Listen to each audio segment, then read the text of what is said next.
Hello students, ये video मैं specifically जो हमारे व्यूअर्स हैं उनकी रिक्वेस्ट के ऊपर बना रहा हूँ, क्योंकि मेरे पास बहुत सारे मैसेजेस आए जिसमें मुझे ये कहा गया कि सर हमें इम्पोर्टेंट क्वेश्चंस बताइए हर एक पेपर के।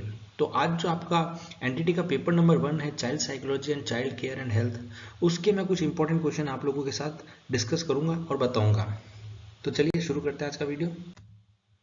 तो आज मैं आपको 10 तो टॉप क्वेश्चंस बताऊंगा इसके चाइल्ड साइकोलॉजी के, जो आपका पेपर नंबर 1 है, और फिर उसके अलावा कुछ एडिशनल क्वेश्चंस बताऊंगा जो कि एग्जाम में आने के जिसके चांसेस बहुत ज़्यादा रहते हैं।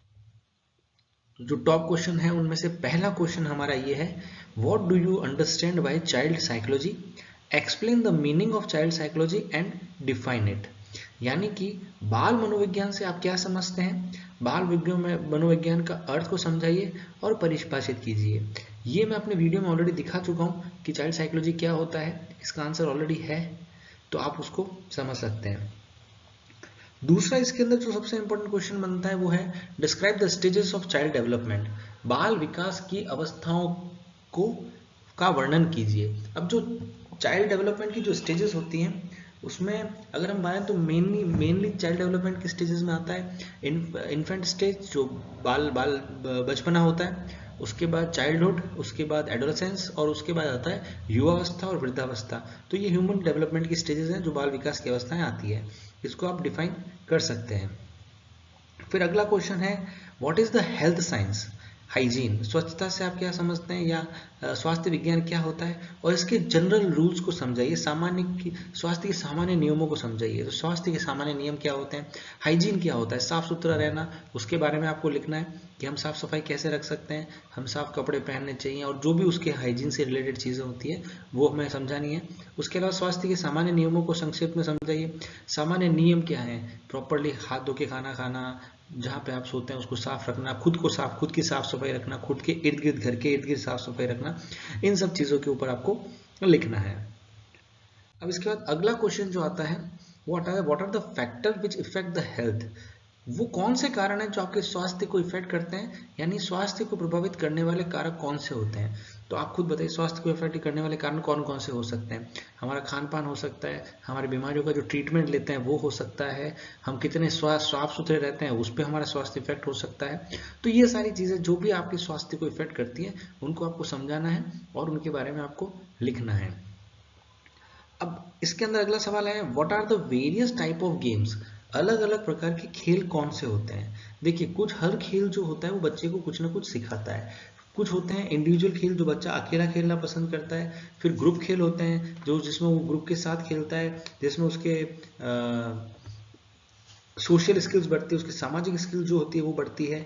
तो ये इस तरह से हमको जो वेरियस प्रकार के खेल हैं उनके बारे में हमें एक्सप्लेन करना है। देखिए, मैं हर क्वेश्चन को डिटेल में इस वीडियो में नहीं समझा पाऊंगा, उसके लिए हमें अलग अलग वीडियोस बनाने पड़ेंगे जो हम अब कंटिन्यूसली बनाते रहेंगे, और हम कोशिश करेंगे कि जल्द से जल्द पूरा कोर्स ख़त्म करें। अभी हम ऐसा कर रहे थे कि हम अलग अलग पेपर्स के वीडियोस बना रहे थे, बट अभी मेरे को जो रिक्वेस्ट आई है वो ये आई है कि मैं एक पेपर के पहले सारे वीडियोस बना दूं एंड फिर दूसरे पेपर्स में मूव ऑन करूं। तो अभी हम देखते हैं किस तरह से कर सकते हैं, और मेरा कोशिश यही रहेगी कि मैं आपको ज़्यादा से ज़्यादा जल्दी जल्दी वीडियो बना के दूं। बीच में एक बहुत बड़ा गैप आ गया था, वो ड्यू टू कोविड और कुछ स्थितियाँ ऐसी हो गई थी कि मैं वीडियो प्रॉपर्ली पोस्ट नहीं कर पाया, बट अब हम कोशिश करेंगे कि आपको कंटिन्यूसली वीडियो मिलते रहे। तो खेल के बारे में हम आप लिख सकते हैं कि खेल क्या होते हैं, कितने प्रकार के होते हैं, और उसके ऊपर हम इसका आंसर दे सकते हैं। उसके बाद आता है, व्हाट इज बैलेंस डाइट, एक संतुलित आहार क्या होता है। ओके, और वो संतुलित आहार विस्तार से हमें समझाना है, अच्छे पोषण के नियम क्या होते हैं।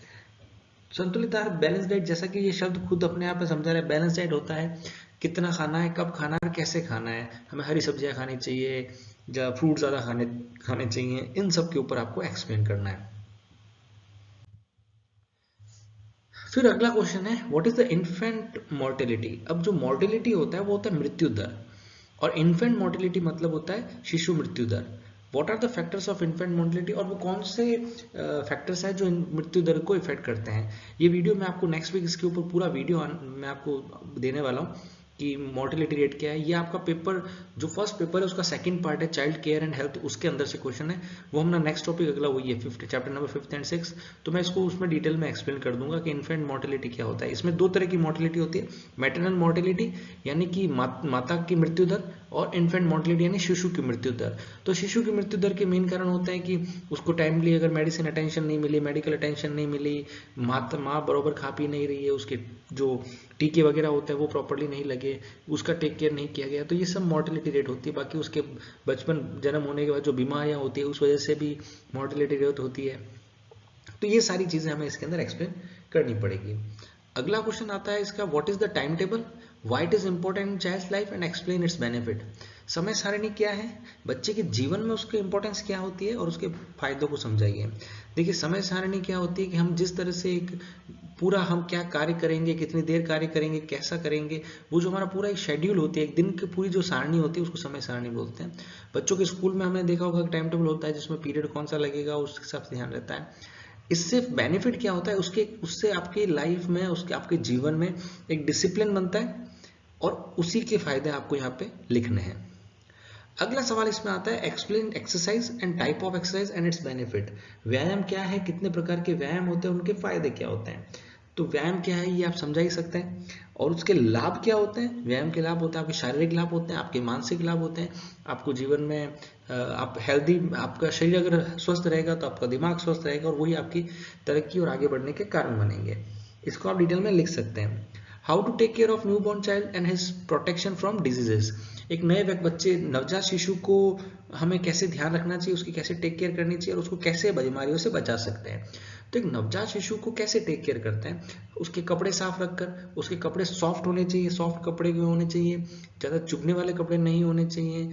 अगर वो जो टॉयलेट करता है या पेशाब करता है अंदर तो उसको साफ रखें, उसके कपड़े टाइम टू टाइम चेंज करें। ये सारी चीज़ें होती है, टाइम से उसको मिल्किंग करें, उसको दवाई दें, और बीमारी बचाने के लिए उसको विभिन्न टीके जो लगते हैं वो समय समय पे उसके विभिन्न टीके लगाए जाए। तो इस तरह से हम बच्चों को बचा सकते हैं डिजीजेस से। अब ये तो टॉप 10 क्वेश्चन मैंने अभी आपको बता दिए। अब इसके बाद आता है एडिशनल क्वेश्चंस, यानी कि कुछ एक्स्ट्रा क्वेश्चन मेरी तरफ से अगर आप ये करेंगे तो और भी अच्छी बात है। पहला है what is the importance of game in child's life. बच्चे के जीवन में खेल का महत्व क्या है, हमें ये समझाना है इसको। और what are the teaching method based on play. और शिक्षा खेल के आधार पर कौन कौन सी शिक्षण विधियां हैं उसका वर्णन कीजिए। तो ये आपका एक एडिशनल क्वेश्चन बनता है जो भी काफी इंपॉर्टेंट है। देन अगला क्वेश्चन इसके अंदर बनता है कि what are the elements of unsatisfaction in teacher. शिक्षकों के अंदर जो असंतोष का तत्व है उसके कारण क्या है। Describe the way of reduce ill mental health among the teacher. और शिक्षकों की जो खराब मानसिक स्वास्थ्य है उसको कम करने के उपायों का वर्णन कीजिए। ठीक है। अब अगला इसके अंदर इंपॉर्टेंट क्वेश्चन बनता है, what are the facts which effect health. वो कौन से कारण है जो स्वास्थ्य को प्रभावित करते हैं। हमारा खान पान है, हमारी जो मेडिसिन फैसिलिटी है, मेडिकल फैसिलिटी है, स्वास्थ्य से संबंधित जो हमें सुविधाएं मिलती है वो है। तो वो सारी चीजें हमारे स्वास्थ्य को प्रभावित करती हैं। एडिशनल क्वेश्चंस में अगले क्वेश्चन है, what are the method of study child psychology. मनोविज्ञान के अध्ययन के तरीके क्या क्या हैं, हम किस किस तरीकों से मनोविज्ञान या चाइल्ड साइकोलॉजी को स्टडी कर सकते हैं। शायद मेरा ये ऑलरेडी वीडियो आ चुका है, आप उसमें इसमें डिटेल में देख लीजिएगा। Describe the advantage and importance of child psychology. ये भी मेरा वीडियो में आ चुका है कि मनोविज्ञान के लाभ क्या है, महत्व क्या है। और अगर नहीं आया तो प्लीज़ मुझे कमेंट में करके बताइएगा, मैं कोशिश करके इसके ऊपर भी वीडियो बना के आपको दे दूंगा। What do you mean by first aid. प्राथमिक चिकित्सा से आप क्या समझते हैं और उसकी इंपॉर्टेंस क्या है और उसका एम क्या होता है। देखिए प्राथमिक चिकित्सा वो होती है जो हमें जब चोट लग जाए या हमारे साथ कुछ घटित हो जाए उसके बाद तुरंत जो पहली चिकित्सा दी जा सकती है उसको प्राथमिक चिकित्सा बोलते हैं। ठीक है, जैसे किसी की लग गई है, ब्लडिंग हो रही है तो उसको ब्लड को रोकना, जो भी आप फर्स्ट एड के तौर पे कर सकते हैं उसको प्राथमिक चिकित्सा बोलते हैं। और प्राथमिक उपचार के महत्व को समझाइए, ये बहुत ही महत्वपूर्ण होता है। इससे किसी की जान भी बचाई जा सकती है और अगर किसी को फर्स्ट एड न मिले टाइम से तो उसकी जान भी जा सकती है। तो इसकी इंपॉर्टेंस तो इतनी है। अब आता है प्राथमिक चिकित्सा के उद्देश्य क्या है। इसका उद्देश्य ऑब्वियसली यही है कि किसी की जान बचाएं और किसी को टाइमली समय पर अगर उसको प्राथमिक चिकित्सा मिल जाए तो अब उसको जो बाद की चिकित्सा मिल रही है उसका समय बढ़ जाता है। ठीक है, आप समझ गए। अगर मैंने किसी को प्राथमिक चिकित्सा दे दी तो अब वो लंबे टाइम तक उसको और टाइम मिल जाएगा, वो जहाँ पे भी उसको आगे का उपचार मिलने वाला है वहाँ तक पहुँचने के लिए या वहाँ तक जो ट्रीटमेंट लेने के लिए। Throw light on historical background of child psychology, child psychology के इतिहास के ऊपर हमें प्रकाश डालना है। तो ये मैं ऑलरेडी वीडियो में बना चुका हूँ, आप देख लीजिएगा। What do you understand by delinquency? What are the causes of delinquency? अपराध से आप क्या समझते हैं? अपराध के कारण क्या होता है? अब देखिए, अपराध आपके जो सब्जेक्ट के अंदर जो क्वेश्चन आएगा वो उससे अपराध से रिलेटेड आएगा, बाल अपराध से रिलेटेड आएगा कि बाल अपराध से आप क्या समझते हैं। बाल अपराध, जो बच्चे जो क्राइम करते हैं उसको बाल अपराध बोलते हैं। इसके कारण क्या हो, इसके कारण हो सकते हैं एजुकेशन नहीं है उनके पास खाने पीने के लिए, माता पिता घर की स्थिति अच्छी नहीं है, घर पे पिता किसी नशे के अंदर हैं, तो वो सारी चीज़ें हम इसमें लिख सकते हैं। मैं इसके ऊपर वीडियो बनाऊंगा बहुत जल्दी, तो आपको मिल जाएगा। Describe the mental health of teacher, teacher के मानसिक स्वास्थ्य के वर्णन कीजिए। टीचर का मानसिक स्वास्थ्य बहुत इंपॉर्टेंट होता है। अगर टीचर ही मानसिक रूप से स्वस्थ नहीं है तो वो बच्चों को क्या शिक्षा देगा और बच्चे किस तरह से मानसिक रूप से स्वस्थ रह सकते हैं, ये एक बहुत बड़ा सोचने का विषय है। तो इसको डिटेल में आपको लिखना पड़ेगा इसके ऊपर। What is the major impact of school on development of the child personality? बच्चे के विकास के अंदर स्कूल का रोल क्या रहता है? देखिए, मुझे नहीं मालूम, मैं शायद पहले भी वीडियो में बता चुका हूँ। बच्चे के पर्सनैलिटी डेवलपमेंट के अंदर 3 मेजर फैक्टर्स काम करते हैं, 3 मेजर चीज़ें काम करती है। पहला होता है उसके माता पिता, दूसरा होती है उसको स्कूल, और तीसरा होता है उसके अदर सोसाइटी, समाज जो है, वो सारी चीज़ें। तो ये 3 मेजर फैक्टर होते हैं। तो स्कूल का रोल चाइल्ड के डेवलपमेंट में बहुत बहुत ज़्यादा ज़रूरी है, क्योंकि स्कूल एक ऐसी चीज़ होती है जहाँ पे बच्चा पहली बार सामाजिक होना सीखता है। इससे पहले तक बच्चा घर के वातावरण में था, घर के एक सेफ वातावरण में था, वहाँ पे उसके माता पिता थे जिनसे उसका संबंध है, इसका जिससे उनका खून का रिश्ता होता है, यानी वो रिश्तेदारों के बीच में ही रहा था।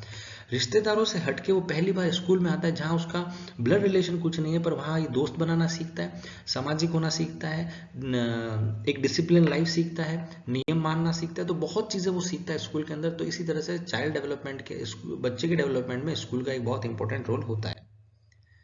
हाँ, व्हाट इज मैटरनल मोर्टेलिटी, जैसा कि अभी मैंने आपको बताया था कि हाँ, एक क्वेश्चन ये भी बनता है मोर्टेलिटी के ऊपर कि मातृ मृत्यु दर क्या है और शिशु मृत्यु दर क्या है। तो जैसा कि मैंने बताया था, मातृ मृत्यु दर, माता की जो डेथ रेट होती है उसी की, और इसके कारण क्या होता है, इसके कारण वही होता है कि मेडिसिन नहीं मिल पाती है, डिलीवरी के टाइम जो इश्यूज होते हैं उसकी वजह से हो सकती है, प्रॉपर खान पान अच्छा नहीं है, जो पोषक तत्व मिलने चाहिए वो नहीं मिलते हैं। तो इस तरह के सारे कारण होते हैं, मेडिकल फैसिलिटीज नहीं मिलती है, जिसकी वजह से मृत्यु दर बढ़ जाता है। What are the elements which are essential in food? Write an essay on protein. कौन कौन से फूड के अंदर एसेंशियल तत्व होते हैं? देखिए, ये आपको डिटेल में मैं वीडियो बना दूंगा पोषक तत्व के ऊपर और भोजन के ऊपर, तो उसमें आपको सारी डिटेल मिल जाएगी। प्रोटीन, विटामिन, मिनरल्स, वो सारी चीज़ें आ जाएगी। और प्रोटीन के अंदर डिटेल में हम लिख देंगे कितने प्रकार के प्रोटीन होते हैं, किस किस के फायदे क्या क्या होते हैं। तो ये सारे वो क्वेश्चन थे जिनकी प्रोबेबिलिटी बहुत ज़्यादा है आपके इस पेपर में आने की। तो प्लीज़ आप इन क्वेश्चन को ध्यान दीजिएगा और पढ़िएगा इनके बारे में। So thank you very much for listening to me. Hope कि इस वीडियो से आपको कुछ फ़ायदा होगा। Please do share my video with other people जिनको इसकी ज़रूरत है। Thank you.